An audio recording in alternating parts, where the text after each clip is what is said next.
The Battle of the Gebora was a minor battle of the Peninsular War between Spanish and French armies. It occurred on the 19th of February 1811, near Badajoz, Spain, where an outnumbered French force routed and nearly destroyed the Spanish army of Extremadura. In a bid to help extricate Marshal André Masséna's army from its position in Portugal, made in front of Lisbon's defensive lines of Torres Vedras, Marshal Eugène-Ferdinand Soult led part of the French Armies du Midi from Andalusia into the neighbouring Spanish region of Extremadura and laid siege to the important fortress town of Badajoz. Viscount Wellington and the Spanish Captain General Pedro Caro y Sureda, 3rd Marqués de la Romana, sent a large Spanish army to raise the siege. La Romana, however, died before the army could depart, and command fell to General Gabriel de Mendizábal Arrieta, supported by a small force of Portuguese cavalry. The Spaniards reached the town and camped on the nearby heights of San Cristobal in early February 1811. When Mendizábal ignored Wellington's instructions and failed to entrench his army, Soult took advantage of the vulnerable Spanish position and sent a small force to attack the Spaniards.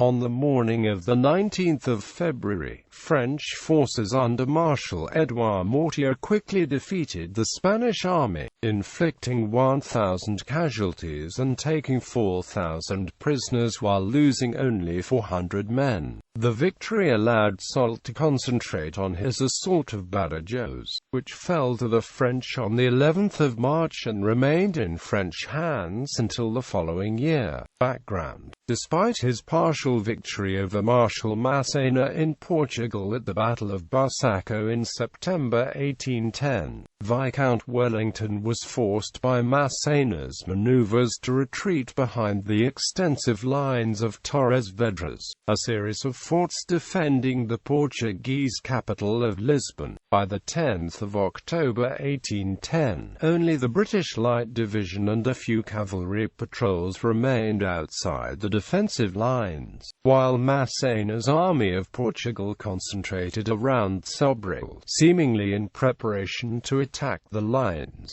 After a fierce skirmish on the 14th of October, the French dug themselves in rather than launch a full-scale assault, remaining entrenched for a month before withdrawing to a position between Santarém and Rio Maia. Napoleon had previously sent dispatches to Marshal Soult, commander of the Army of the South, urging him to send assistance to Masséna in Portugal. However, the Emperor's orders, which called for only a small force, were based on outdated intelligence, and the situation had changed considerably by the time Soult received them. 30,000 Allied troops and 6 major fortresses now stood between the French army and the Portuguese capital, making an attack against Lisbon virtually impossible. Nevertheless, compelled to act, Soult instead gathered an army of 20,000 men, mainly from 5th Corps, and launched an expedition into Extremadura with the aim of capturing the Spanish fortress at Badajoz,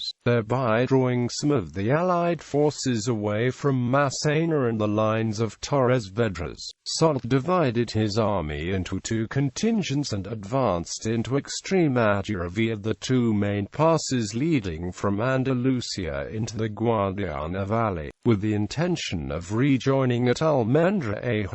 One of the columns, commanded by Gen. Marie Victor Latour-Maubourg, met little resistance on its march. On the 3rd of January 1811, the column was confronted by 2,500 Spanish and Portuguese cavalry near Usaga, but that force was only a screen covering the retreat beyond the Guadiana of a Spanish infantry division commanded by Gen. Mendizábal. Latour-Maubourg was therefore able to take position near Almendra Badajoz and await the arrival of the 2nd French column. That 2nd column, commanded by Soult and including Gen. Honoré Gazin's 5th Gaulle Division, was escorting the French siege train and therefore had to take a longer, more practicable route into Extremadura. Bad weather and the desertion of the Spanish drivers caused the artillery train to become separated from the escorting infantry, a problem that was further complicated when the column was threatened by 5,000 Spanish troops under Gen.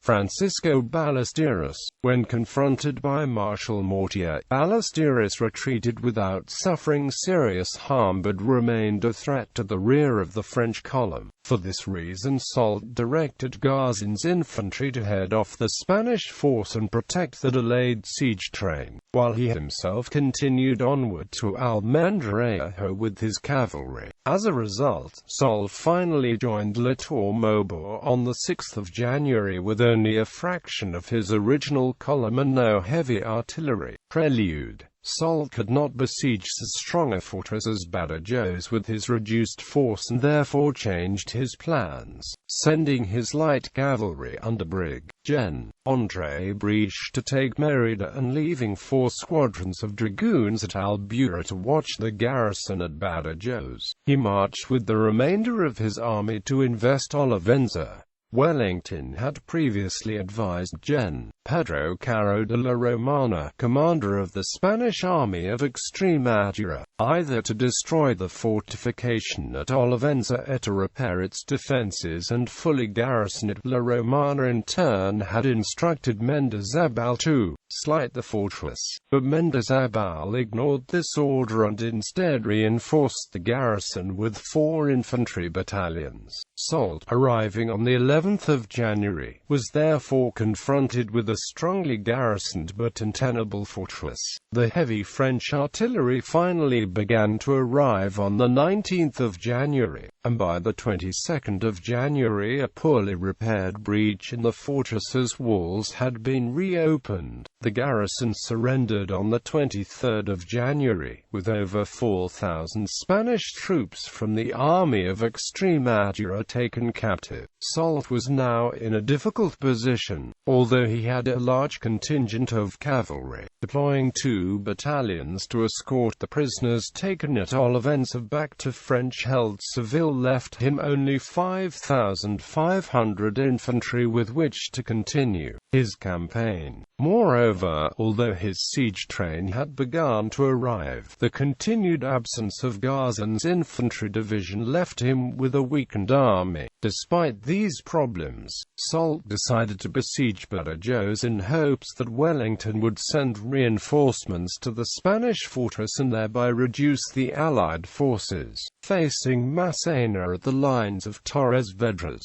On the 26th of January Soult marched for Badajoz, sending La Tour Maubourg with 6 cavalry battalions across the Guadiana to blockade the fortress's northern approach, and by the 27th of January the first siege of Badajoz had begun. Gazin's division eventually rejoined Soult's army on the 3rd of February, further strengthening the besieging force by 6,000 men. Meanwhile, Mendizábal had retreated to the Portuguese border after sending 2 battalions to reinforce the garrison at Badajoz. Weakened by the defeat at Olivenza and by Ballesteros' continued absence, he sent to La Romana for reinforcements, receiving on the 14th of January 1,800 men sent from Abrantes under the command of Carlos de España. Additionally, about 6,000 troops were sent forward from the Lines of Torres Vedras on the 19th of January, arriving at Elvas 10 days later, when these forces joined with Mendizábal's remaining 3,000 men of Spanish cavalry division and a brigade of Portuguese horse. The Allies had an army almost 15,000 strong intended to be under the command of La Romana with which to hold Soult in check. La Romana, however, died of an aneurysm on the 23rd of January, and command of the army then fell to Mendizábal. Before his sudden death, La Romana had met with Wellington and agreed on a plan for the campaign. The army was to entrench on the heights of San Cristobal, with its right flank protected by the fort of San Cristobal, its front covered by the Gebora and Guadiana rivers, the left guarded by the fortress at Campo Mayor, and Elvas protecting the rear. Although aware of this plan when he took command, Mendizábal chose to ignore the instructions upon arriving on the north bank of the Guadiana on the 5th of February. Instead, he stationed the bulk of his infantry in Badajoz, leaving only a small contingent of infantry and his cavalry below San Cristobal. On the 7th of February, Mendizábal launched a strong sally against the besieging French lines. The Portuguese cavalry, supported by a small group of infantrymen, feinted towards the French left wing, while a strong force of 5,000 men attacked the right. The Spaniards under D'Espana drove through the first French parallel to engage one of Jean-Baptiste Giraud's brigades, and were only driven back when Mortier sent several battalions to his aid. D'Espana pulled back to Badajoz, having lost 650 men and causing 400 French casualties. On the 9th of February, Mendizábal withdrew most of his men from Badajoz, leaving behind a 7,000-strong garrison. The field army's 9,000 infantry settled on the heights of San Cristobal, while the 3,000 horse encamped behind them on the plains of the Calia. The Spanish commander again ignored Wellington's plan, failing to dig entrenchments on the heights, nor did he send out a cavalry screen to protect his front and monitor the French movements. Soult, however, largely ignored the Spanish army for the next few days, concentrating instead on building up his siege lines and battering Badajoz. Heavy rains also flooded both the Guadiana and Gebora rivers, rendering them impassable, so that between 11 to 18 February the French were only able to shell the southern end of the Spanish line, pushing the Spaniards further away from Badajoz and the protection of the San Cristobal fort. Battle. By the afternoon of the 18th of February, the rains had abated and lower water levels made the Gebora River fordable again. That evening Soult sent 9 infantry battalions, 3 cavalry squadrons and 2 artillery batteries, under Mortier's command, to the north bank across a flying bridge over the Guadiana River. Joined by 6 cavalry regiments under Le Tour-Maubourg, the French now had 4,500 infantrymen, 2,500 cavalry and 12 cannon ready to attack the Spanish lines at dawn on the 19th of February. Due to heavy fog that morning, Mendizábal was unaware of the approaching French until his picket, only a mile from his front, was driven back by Mortier's infantry fording the Gebora. At the same time, the 2nd Hussars, sent by Le Tour-Maubourg to turn the Spanish left flank, had managed to climb the heights to the north, also undetected, and fell upon one of D'Espana's unsuspecting regiments. Mortier demonstrated his tactical prowess in the deployment of his small force. He sent all his cavalry to the north to attack the Spanish left. 3 battalions were sent south between the fort at San Cristobal and the Spanish right wing, and his remaining 6 infantry battalions assaulted the Spanish front. As the fog rose, the French light cavalry under Briche gained the heights and fell upon the Spanish left flank, while Le Tour-Maubourg took 3 dragoon regiments to attack the combined Spanish and Portuguese cavalry on the plains of the Calia. Despite outnumbering the French, the Allied horse ignored orders and immediately fled towards Elvas and Campo Mayor. They escaped unscathed, largely because Le Tour-Maubourg ignored them and instead launched his cavalry against the Spanish infantry line. The engagement of the Spanish right flank was not as immediately decisive. Because the fog had lifted, the Spaniards could see the numerical weakness of the opposing force and formed up with little sign of falling. The musketry duel between the two sides had scarcely begun, however, when the French cavalry appeared. The light horse approached along the top of the heights, while Marburg's dragoons advanced from the rear. In response, Mendizábal formed his troops into two huge divisional squares supported by artillery which, although initially successful in impeding the French cavalry, eventually became an easy target for the French infantry and artillery. As one Spanish infantryman recounted, their artillery played upon it in a most horrible fashion until it became first an oval and then an unformed mass that the cavalry were able to penetrate and take prisoner. British light cavalry thus broke through the two Spanish squares without great difficulty, and the battle was effectively over. A few of the Spanish regiments dispersed, many surrendered, and others joined together to fight the way to Badajoz of the Portuguese border. Consequences: the battle was a serious setback for the Anglo-Spanish-Portuguese allies. Wellington had earlier warned the Spanish generals that the army of Extremadura was the last body of troops which the country possesses, and later read that the defeat of Mendizábal is the greatest misfortune, which was not previously expected, that has yet occurred to us.